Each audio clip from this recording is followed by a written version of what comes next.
क्लासों में आपका स्वागत है। दोस्तों, मैं अंग्रेजी विषय में आपको अध्ययन करा रहा था और आपका टॉपिक था एक्टिव पैसिव नरेशन, या फिर ताव डायरेक्ट इनडायरेक्ट कह सकते हैं आप।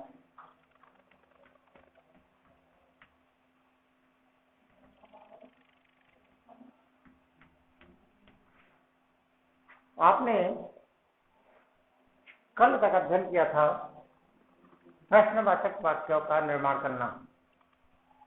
प्रश्नवाचक वाक्यों में आपको बताया गया था वाक्य दो प्रकार के थे। एक था सहायक क्रिया से शुरू होने वाला वाक्य और दूसरा WS से शुरू होने वाला वाक्य। सहायक क्रिया से शुरू होने वाले वाक्य किसी भी सहायक क्रिया से शुरू होते थे और WS से शुरू होने वाले वाक्य WX शब्द से शुरू होते थे। वे वाक्य जो WS शब्द से शुरू होते थे उसमें आपको बताया गया था कि ये वाक्य WS से शुरू होंगे, लेकिन यदि WS शब्द के बाद कोई विशेषण संज्ञा के रूप में प्रयुक्त की गई है तो उसे उसी WS शब्द के साथ जोड़ा जाता था। आज उसी श्रृंखला में आगे हम आपको करा रहे हैं इंपेरेटिव सेंटेंस।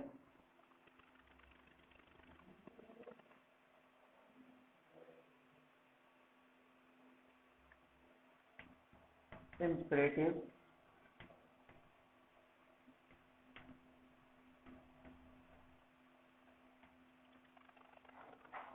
या कमांड और रिक्वेस्ट वाले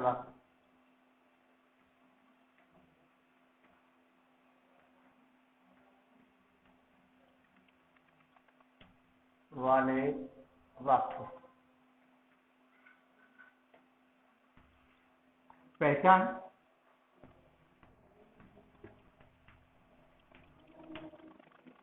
RS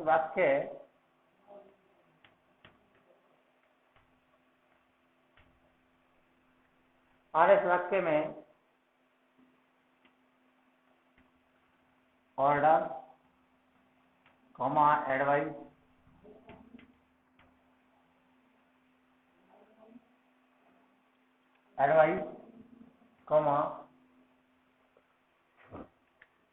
रिक्वेस्ट,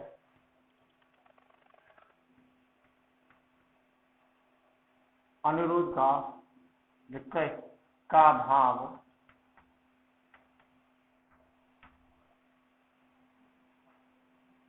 वाक्य में आया है।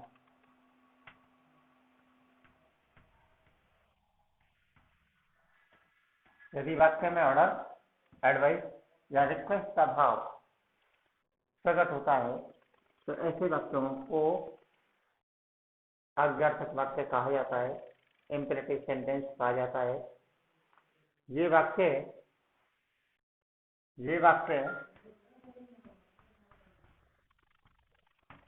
चार प्रकार के होते हैं।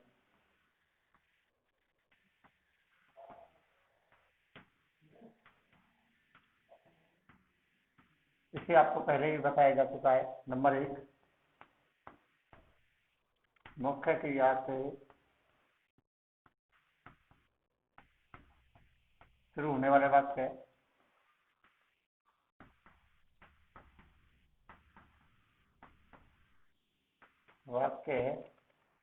नंबर 2, डू नॉट से शुरू होने वाले वाक्य।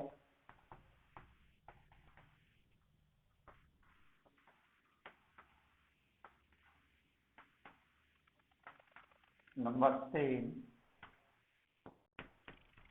प्लीज काइंडली से शुरू होने वाला वाक्य है।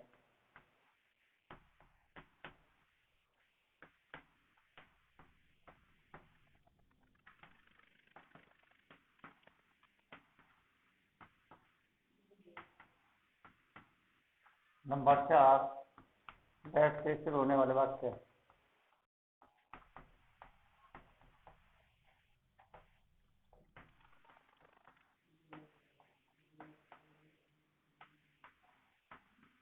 वाक्य। दोस्तों ये 4 प्रकार के वाक्य, जिसमें पहला वाक्य मुख्य के फर्स्ट फॉर्म से होने वाला वाक्य, दूसरा डू नॉट से शुरू होने वाला वाक्य, तीसरा प्लीज काइंडली से शुरू होने वाला वाक्य, चौथा लेट से शुरू होने वाले वाक्य। अब हम आओ अध्ययन करते हैं फर्स्ट फॉर्म से शुरू होने वाले वाक्य।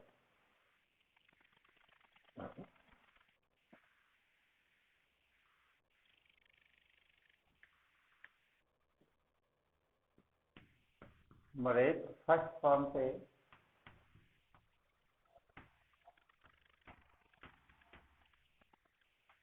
शुरू होने वाले वाक्य।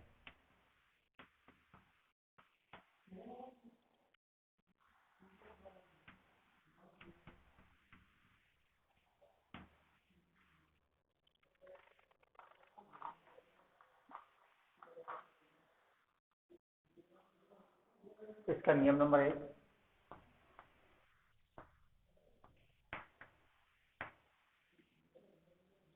सैड या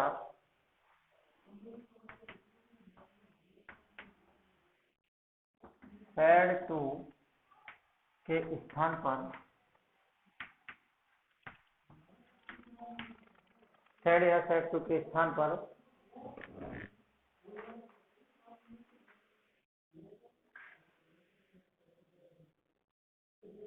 आरएस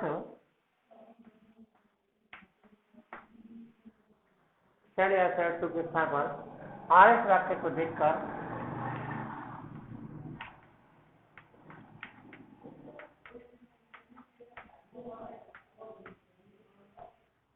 निम्न शब्द लगाए जाते हैं।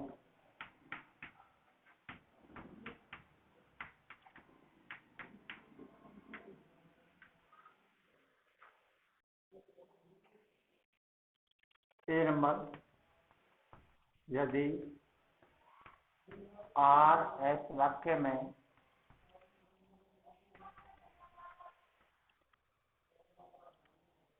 आज्ञा का भाव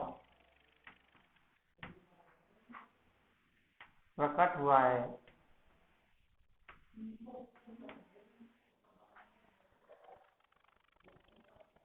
तो आज्ञा का भाव प्रकट हुआ है तो ऑर्डर लगाते हैं। बी नंबर, यदि वाक्य में ऑर्डर, इसके साथ में आप एक शब्द लगा सकते हैं कमांडेड, एक और COMMANDED,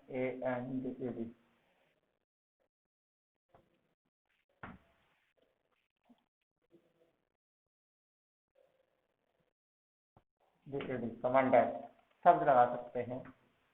यदि वाक्य में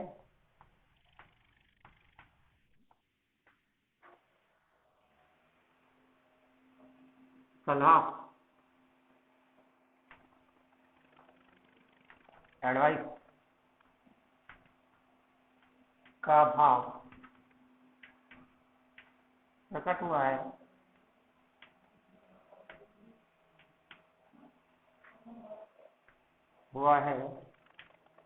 तो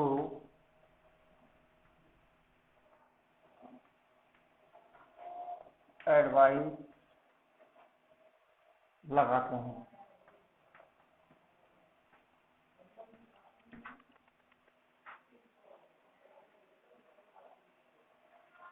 नंबर 3, यदि आरएस वाक्य में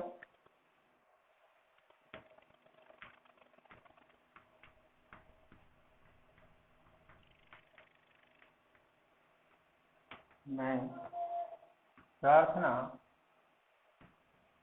रिक्वेस्ट का भाव प्रकट हुआ है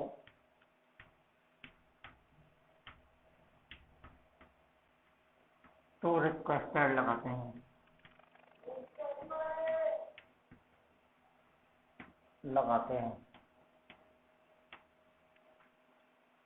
नियम नंबर 2, दोनों वाक्यों को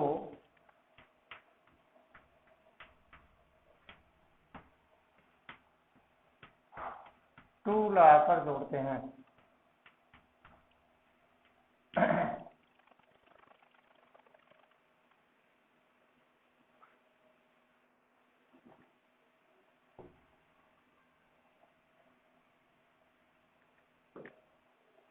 जोड़ते हैं। नियम नंबर 3,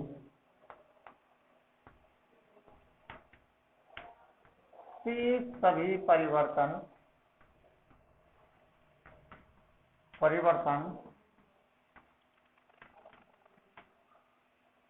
साधारण वाक्यों की तरह किए जाते हैं।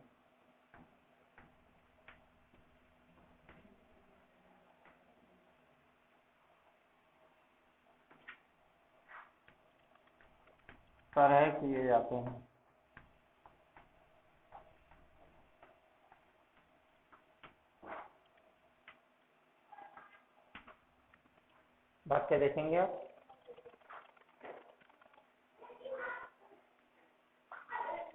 She said to her friend, comma inverted comma, work hard.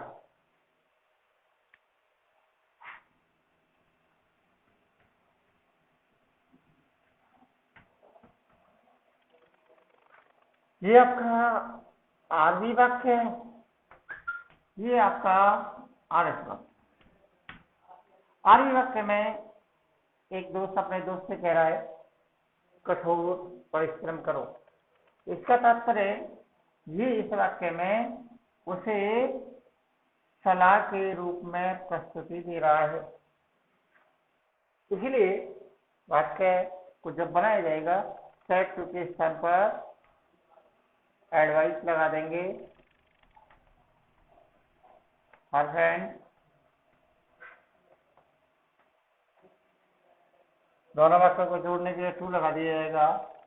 To के बाद मुख्य क्रिया से वाक्य शुरू, फर्स्ट फॉर्म से वाक्य शुरू हुआ है, इसलिए टू के बाद मुख्य क्रिया फर्स्ट फॉर्म का वर्ग थर्ड का। चलो एक वाक्य और देखते हैं।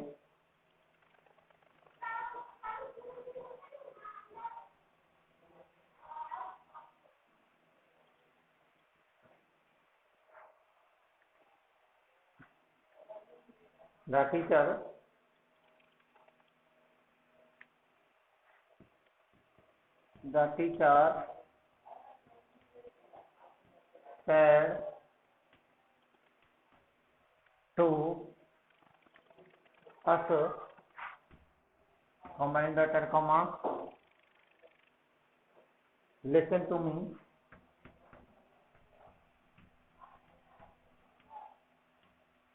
when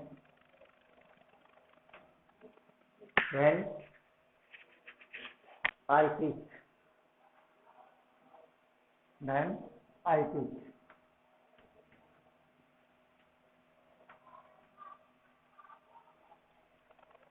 ये आरवी वाक्य है, ये आरएस वाक्य है। अध्यापक ने कहा, अध्यापक कह रहा है लिसन टू मी, मुझे सुनो। तो ये हमें आपको ध्यान रखना है कि यहाँ पर अध्यापक, सेना के कमांडर, बड़ा अधिकारी, ये ही केवल आपको ऑर्डर में प्रयुक्त किए जा सकते हैं, बाकी सारे से सलाह या रिक्वेस्ट के अंतर्गत आते हैं। The teacher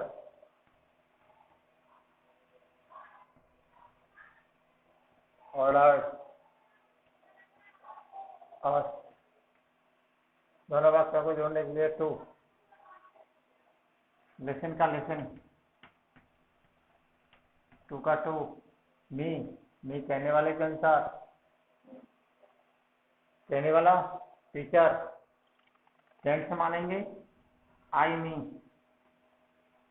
hey him. कर्म के स्थान पर है तो इसका जो कर्म बनेगा टीचर का वो हिम या हर, हिम। इसके बाद किसी भी कनेक्टर से वाक्य को जोड़ा गया है। जब भी वाक्य को किसी भी कनेक्टर से जोड़ा जाता है तो वहां से वाक्य नया माना जाता है और वाक्य आपका वैन से ही जोड़ दिया जाएगा, वैन। उसके बाद आई, आई हमेशा कहने वाले के अनुसार, कहने वाला कर्ता टीचर, आई कर्ता के रूप में, इसलिए जब हमने उसे पुरुषवाचक माना है तो इसके लिए सर्वनाम ही फर्स्ट फॉर्म में, इसे सेकंड फॉर्म में बना दिया जाएगा। और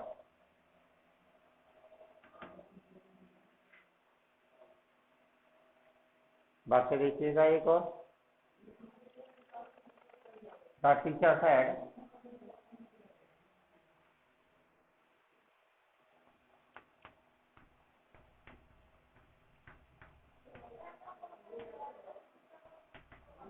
comma inverted comma, sit down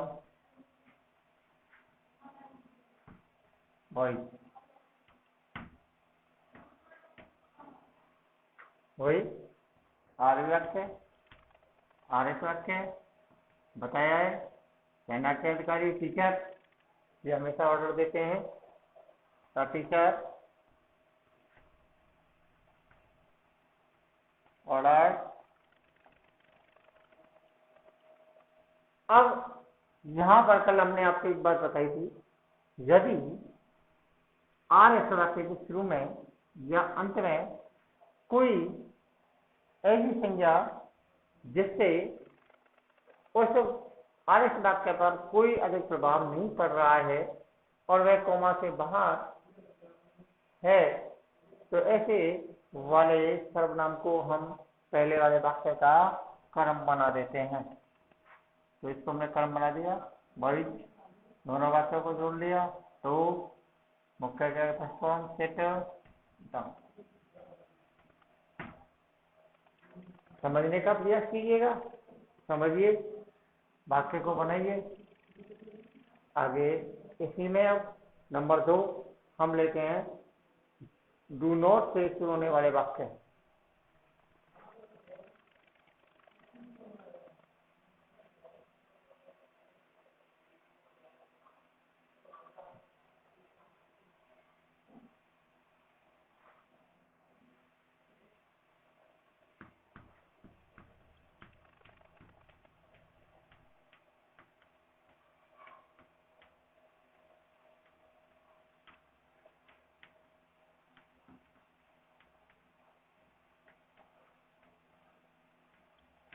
पहचान के रूप में आर्य वाक्य की शुरुआत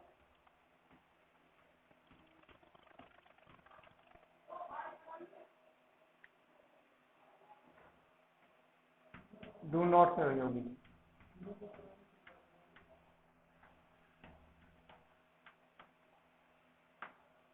ये वाक्य दो प्रकार से बनाए जाते हैं।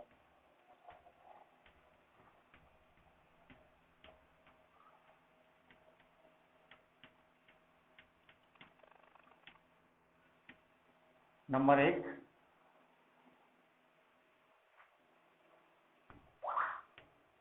जब आर-एस वाक्य में आज्ञा, प्रार्थना,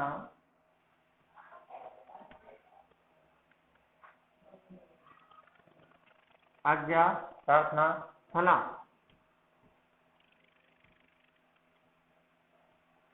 का भाव प्रकट हुआ है।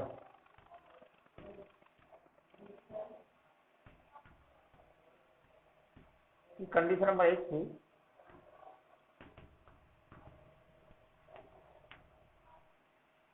इसका नियम लिखेंगे, नियम नंबर 1,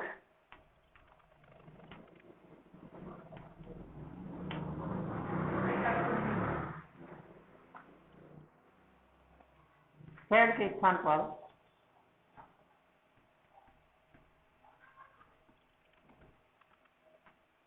सलाह,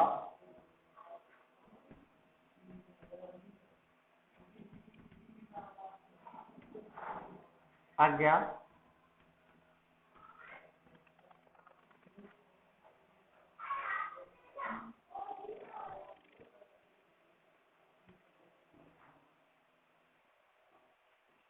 प्रार्थना,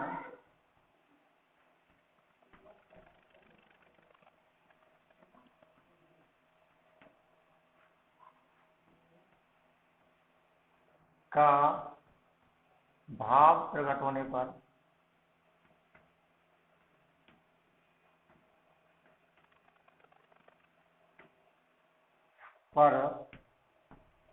एडवाइस, ऑर्डर,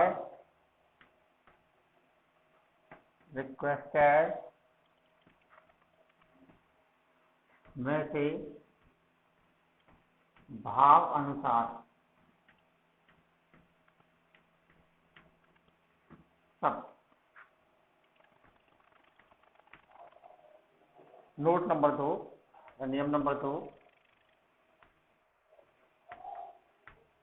दोनों वाक्यों को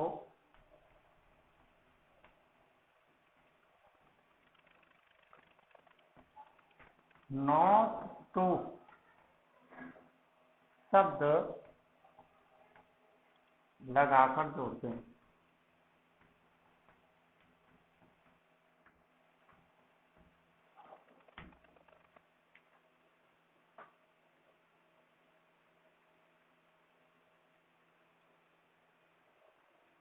नंबर 3,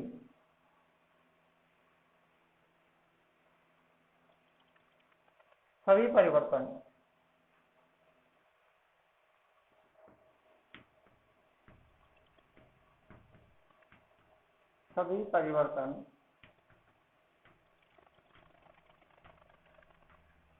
साधारण वाक्यों की तरह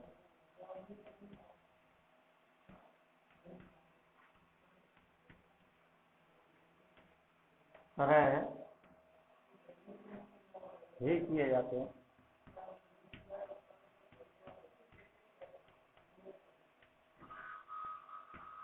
नियम नंबर 4,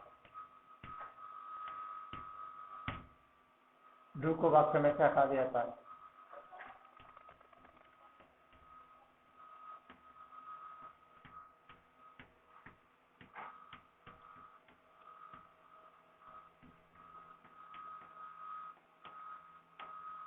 इसका वाक्य देखेंगे आप,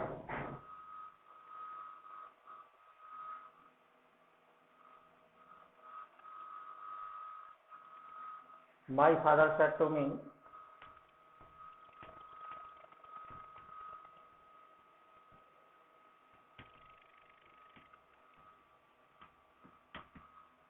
comma inverted comma, do not waste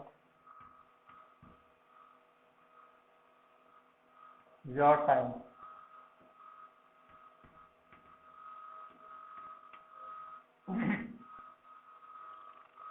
वाक्य को बनाएंगे, माई फादर एडवाइस में, दोनों वाक्यों को जोड़ने के लिए टू का प्रयोग करना है, लेकिन हमने लिखाया था आपको दोनों वाक्यों के लिए नॉट टू का प्रयोग करना है। डू वाक्य में हट गया, नॉट लग गया, टू आ गया, मुख्य क्रिया फर्स्ट फॉर्म वेस्ट का वेस्ट आ जाएगा। योर सुनने वाले के अनुसार यो योर। फर्स्ट मी वाले वाक्य में करता देखेंगे, करता आई, कर्म मी, और उसके बाद first my.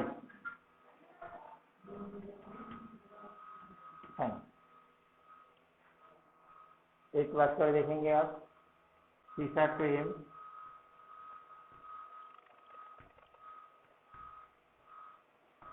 comma inverted comma, do not disturb me।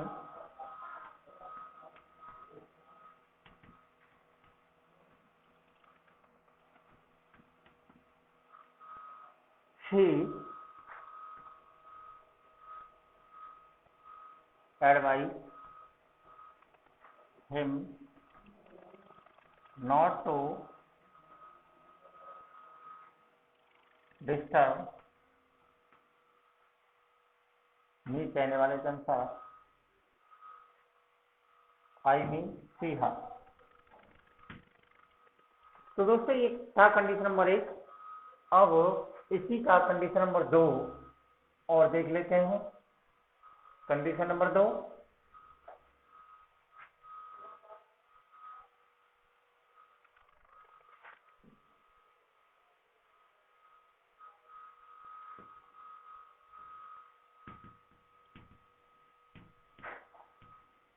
जब आप भी वाक्य में फॉरवर्ड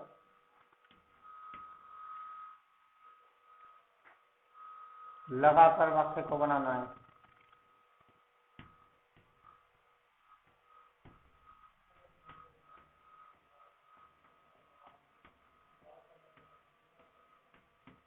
नियम नंबर 1, सैड या सेड टू के स्थान पर फॉरवर्ड लगाते हैं।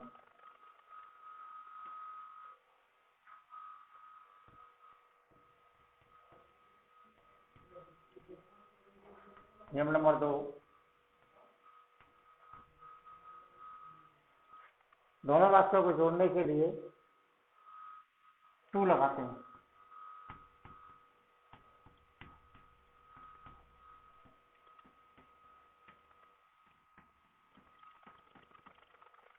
जोड़ने के लिए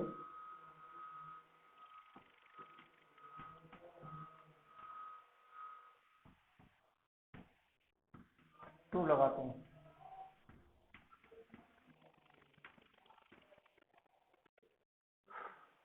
नंबर 3,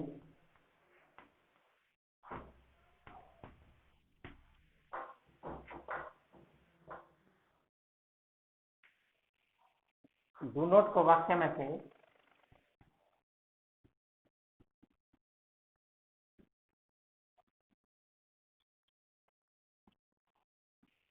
हटा दिया जाता है।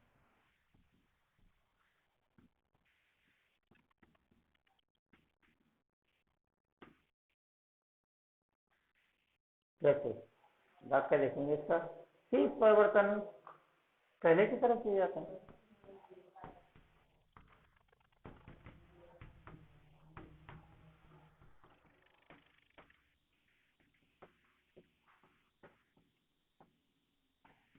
साधारण वाक्यों की तरह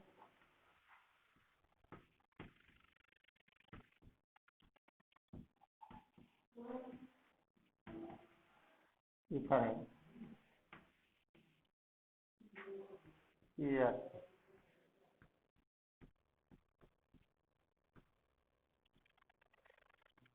वाक्य देखेंगे। द टीचर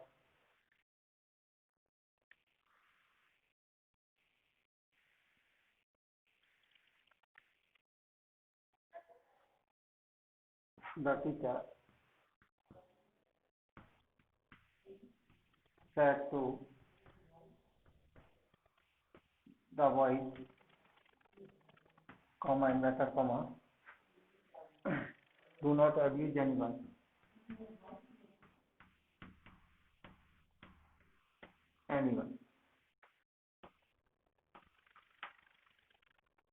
तो ला देंगे the teacher forward the boy to abuse anyone। वाक्य में जो फॉरवर्ड शब्द है वह स्वयं एक नकारात्मक शब्द होता है, इसलिए इन वाक्यों में डू नॉट का इस्तेमाल नहीं किया जाता। वाक्य देखिएगा, he said do not play in the sun.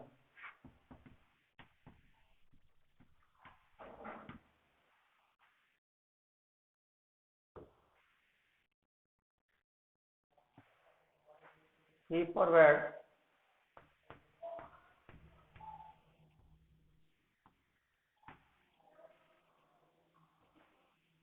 Do not हट गया, दूसरे वाक्य जोड़ दिया, to play in the sun.